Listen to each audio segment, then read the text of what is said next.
Check out Lux Life Discovered on Facebook and Instagram and on 30a.tv. See you next time on Lux Life Discovered. Hello, I'm Rick Steiner, and welcome to Lux Life Discovered. Our guest today is Lisa Godsey with the ASUN Culinary Department. So Lisa, welcome to the podcast. Thank you, thank you. So kind of give us a background, because you have been very involved in the Jonesboro community for a number of years with being a chef, having your own restaurant. So kind of give us a background. Where did that love begin for cooking?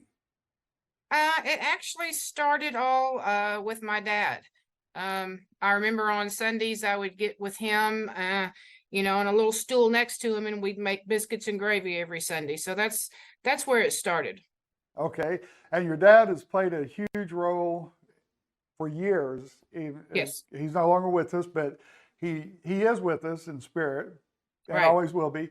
And that, what I'm bringing that up for is because when you opened Godsey's originally downtown, and then you reopened it under Yes Dog after you came back, and which Godsey is a play on the last name. It's just Yes Dog as Godsey backwards. Right. And so tell people, when they came in the restaurant, they looked into a mirror.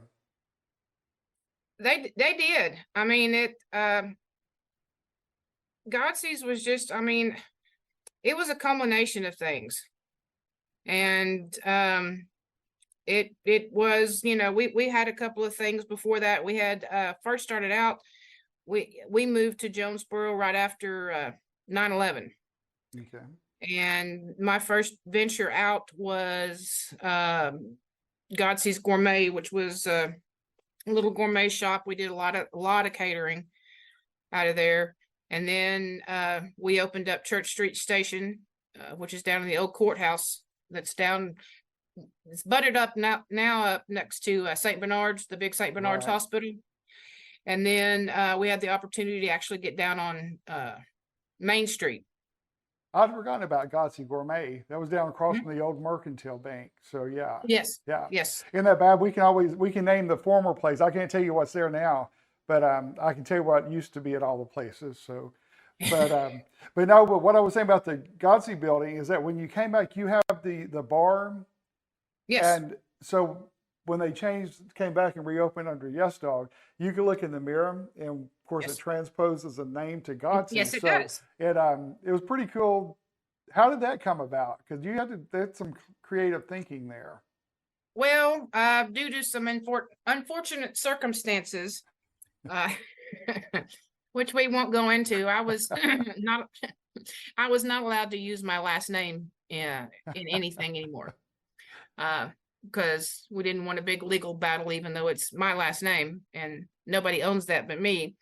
So we decided, what can we do to keep, what was there alive and to make it different. And a friend of mine said, well, just call it Yes Dog. And I was like, Yes Dog, that sounds really stupid. And then I was like, oh, I see what you did there. I was like, okay, and we shall. Aren't we glad we have some friends that think for us sometimes? Yes, Lord, yes. Because you and I can talk about a lot of things today, and we can laugh under our breaths, and we know what we're laughing about. So that's kind of, it could be trouble, to be honest with you. So, yeah, you and I, we've got to be careful on this podcast. I know it. I may have to get Paul to show it to me before the final edit to make sure. No, but but it's been fun, because you've got a dip that I love that's out of this world, and Yep. just one of the many things. Your whole menu that you are, it's just very diverse, and that's what makes it so interesting. Yeah, after I left Godsey's, I was out for a while. I worked a couple of different places, and then I was approached by Jeffrey Higgins to help him open up J-Towns. So it took me, a hot second to wrap my head back around, opening up another restaurant, and we actually worked together on that and built it from nothing but a dirt lot. Right. And so doing that menu and then turning around and going to Yes Dog and doing another menu, people are like, where do you get this stuff? I said, inside my mind is an interesting place to live at times. Interesting and scary and great. Yeah. Yeah, No. exactly. Well, I tell you what, it's gone over well because every place that you've had has been extremely successful, and that speaks a lot about your character, your ability, and your talent, and you can bring it all together. And then you've catered some huge events as well, even with Yes, at Jeffrey's place at that J-Towns. yeah, J-Downs. Y'all did a lot of the entertainers when they came to Arkansas State. Yes. So yeah. And then, okay, so then how did your current position, tell us about that, how that opened up? Well, it's quite interesting. They'd been after me for quite a while here at ASUN to come, and teach. And I was like, no, I don't think that's my calling. I'm gonna stay in the restaurant business. And in 2020, I got really sick. I basically, have come to the realization that I pretty much I had a nervous breakdown is what I had. I had a mental collapse, which affected me physically drastically. And I'm just now, well, Lord, within the past 6 months have gotten over that and have, learned how to handle my anxiety, my panic attacks and things like that. For me, it was just part of life. Right. Until my body shut down and said, nope, we're not doing this anymore. So in the fall of 2021, I agreed. I was working at J-Towns at the time. I had already left Yes Dog and I was helping Jeffrey out with some stuff. And I agreed to teach a couple of classes here on the ASUN campus. Just because, we just come out of COVID and they were trying to get these kids graduated. So I taught Serve Safe. I taught a Serve Safe class and I taught another class. I didn't do anything in the kitchen, and I basically fell in love with it. And I had talked to the vice chancellor at the time. I said, all right, I think it's time for us to sit down and talk. And we did. And I think that September, maybe that October is when I put my 2 weeks in at Yes Dog and said, this is what I'm going to go do. So were you surprised that you liked it as much as you did? I was, I told them point blank, I said, I don't know anything about classroom teaching.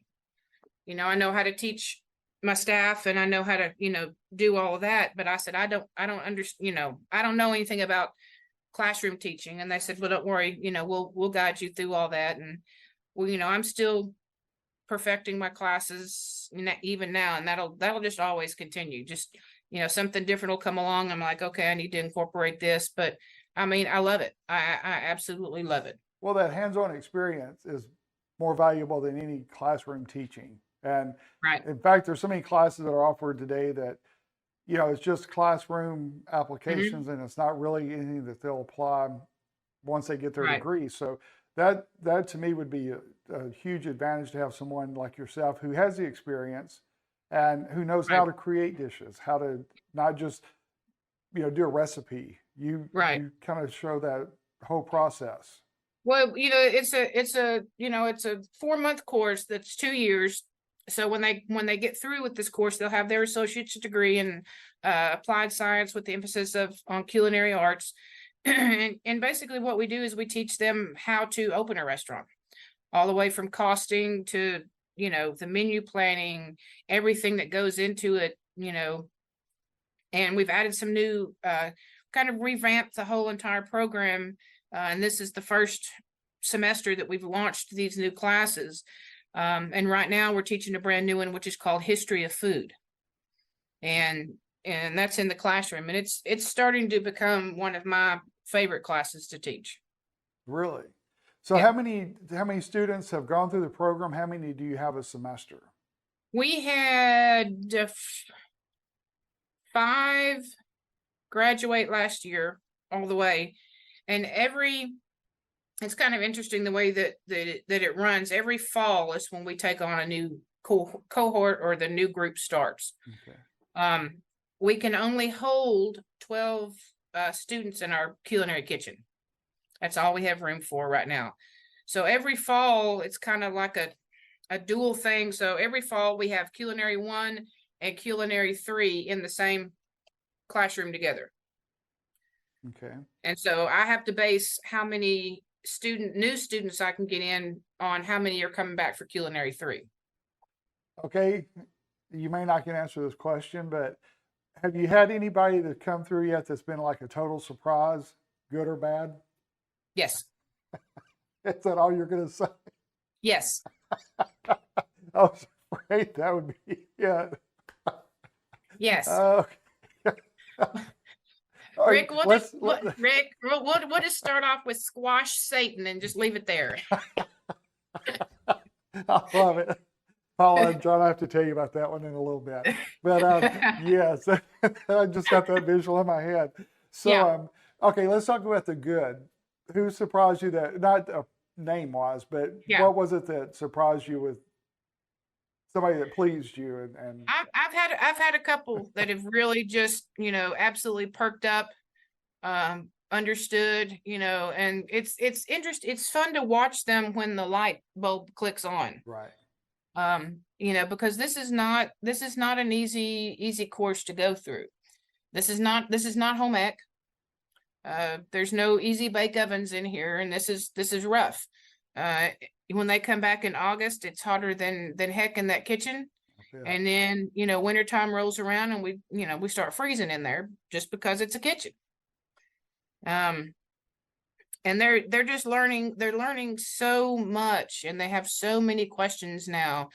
And like I said, it's just so interesting, especially when we're in, I have the new students in the history of food, and they just, because at first they're like, why do we need to take this course? And then I explained it to them, and now, they're asking questions, and they're like, oh, I see that now. Okay. So it's good when for me, it's, when that one, I don't care if it's one student and that light bulb goes off in their head and I see it, I'm like, yes. Yeah. This is what it's for. That's a good reward for you there. Yeah. Mm-hmm. So when they graduate, they have their associate's degree or bachelor's, or what is associate? It's associate's degree. Yes. And then they'll move into like working with the chef somewhere else, possibly, or a restaurant, or how did they can do that? They can take it. They can, they can open up their own restaurant at that point. Okay. That's why we try to put as much stuff in there about, you've got to understand what you're doing, because I tell them point blank, I said, I've sank 2 restaurants because I didn't know what I was doing. I said, but we're going to keep you from doing that. Right. It's not a, hey, oh my God, you can cook ribs great on the weekend. Why don't you open a restaurant? Exactly. Yeah. There's so much more that goes into it. I said, I have seen so many restaurants just in Jonesboro alone that have failed because of that concept. Well, and so you're teaching not just the cooking and the food part of it, you're teaching the applications of actually running the business as well. Absolutely. Front of the house, back of the house, everything. That's good, because a lot of people don't understand that part. They take it like you were talking about earlier. I can cook, this would be great, but you've got to be able to manage all the other parts that goes with it as well. Right. If you don't know how to cost out your food and understand what it is when you cost out food and why you do that, then you're going to sink. So with all the food and the vegetables, everything that you bring in, do you try to keep it local, grown? We have not delved off into that. We go through so much here, that it's almost hard to do that. They will be taking an intro to food system course, and then they'll also be taking a food preservation course. Okay. To where they'll understand, we can bring in some local stuff. We have a meat fabrication class coming up at Flex 2 of this year, to where we're actually going to break down an entire side of beef, a whole hog, different things like that. We also, not on top of the culinary program, we also have our lunch program here that I'm in charge of. So we feed the faculty and the students Monday through Thursday. Okay. So it's kind of hard to bring in local stuff as far as using it in the culinary aspect and in the lunch program, just because we have so much bulk. Right. So can people from the community come in eat at your restaurant also? We've not advertised that, but I mean, if you walk through the door, I wouldn't say no. Right. Okay. And then what about classes for the community? Like, well, Sandy's Bakery, she's like, I love Lisa. She says, I can't wait to take a class. So she's very interested. So are you going to be able to offer any classes for the community? Yes, that is something that we're working on for next summer to be able to offer some adult classes. Okay. And that was a poor imitation of Sandy's voice, so sorry about that. Yeah, so Don't apologize to me. You better call Sandy. I will tell her I'm sorry. I'm gonna look Sandy up and say, "Ooh." Don't let Rick imitate you again. Exactly. Yeah, so no. So where do you see the program going? Because you've made a big impact since you've been there, and in fact, until you took the position, I never knew that ASUN was in Jonesboro. They had a campus there, much less because Arkansas State Jonesboro doesn't have this culinary program, right? It's just ASUN. I think they do. I think they have a beginning culinary program. Yes. Do they? Okay, I didn't realize that. Yeah, ASUN actually has 3 campuses. The main campus is on Newport. We have the Jonesboro campus, and then we also have a Mark Tree campus. Okay, all right. So there's 3 ASUN campuses here in the area, and Jonesboro was the one that was that got the culinary building from the Fowlers. Okay. I actually donated the money for this building to be built. Right now, what we're doing is we're working very hard to get this program accredited through the American Culinary Federation, the ACF, which is a very, very big deal. And it's a lot of work. I actually, because, you know, unlike my students, I don't have a degree in culinary arts. This is 25 years of life experience. Right. So I will actually have my associate's degree in culinary arts in December. Oh, so you're a student in the process too. That's great. Yes, I am. And then there's like 4 other classes, college level classes. They're all online. 4 or 5 that I have to take for the American Culinary for the ACF in order to get what I need. And then I have to turn around and get my initials from them, which would be a CEC, which is a certified executive chef, and then a CCE, which is a certified culinary educator. Okay. That's basically, in the real world, that's the equivalent of a bachelor's and a master's. Yeah, that's interesting because again, a whole new learning area for me because you know, everybody has their specialties in their fields and stuff, but until you talk to them, you don't understand the work that is involved and also the levels that can be obtained in that particular profession. So yeah, it's quite interesting, you know, and that's one thing that I tell them. I was like, you know, in history of food, you know, I got a timeline that we, you know, keep adding to up on the whiteboard in the classroom. And I said, I put a dot at today. I said, but you have to remember something. I said, that line keeps going. It doesn't just stop, you know, at present time. It's going to keep going. Right. Yeah, you know, and new things are going to come out, new techniques, new foods, you know, this and that. And one of the things that they're learning is that look at where we are, where we came from and where we are now. And notice that there's starting to be that pendulum swing back to organic foods, you know, preserved food, not preserved, but canned foods, dehydrated foods, fermented foods. We're starting to take that swing back to, you know, from whence we came, so to speak. Right. Everything kind of goes in cycles. Yeah. It seems does. like, yeah. So, would there ever be a possibility of having like a reality show with your students and you? Like you're going to be like, No. No. I think that would be good. No. I'm trying to help you out. You I appreciate that. You can be like Gordon Ramsay and like fly off the handle, you know, go crazy. No. See, I'm not allowed to do that, Rick. You have to keep her which Rick, you know, it's very, very hard for me. I go stand in the walk-in cooler a lot.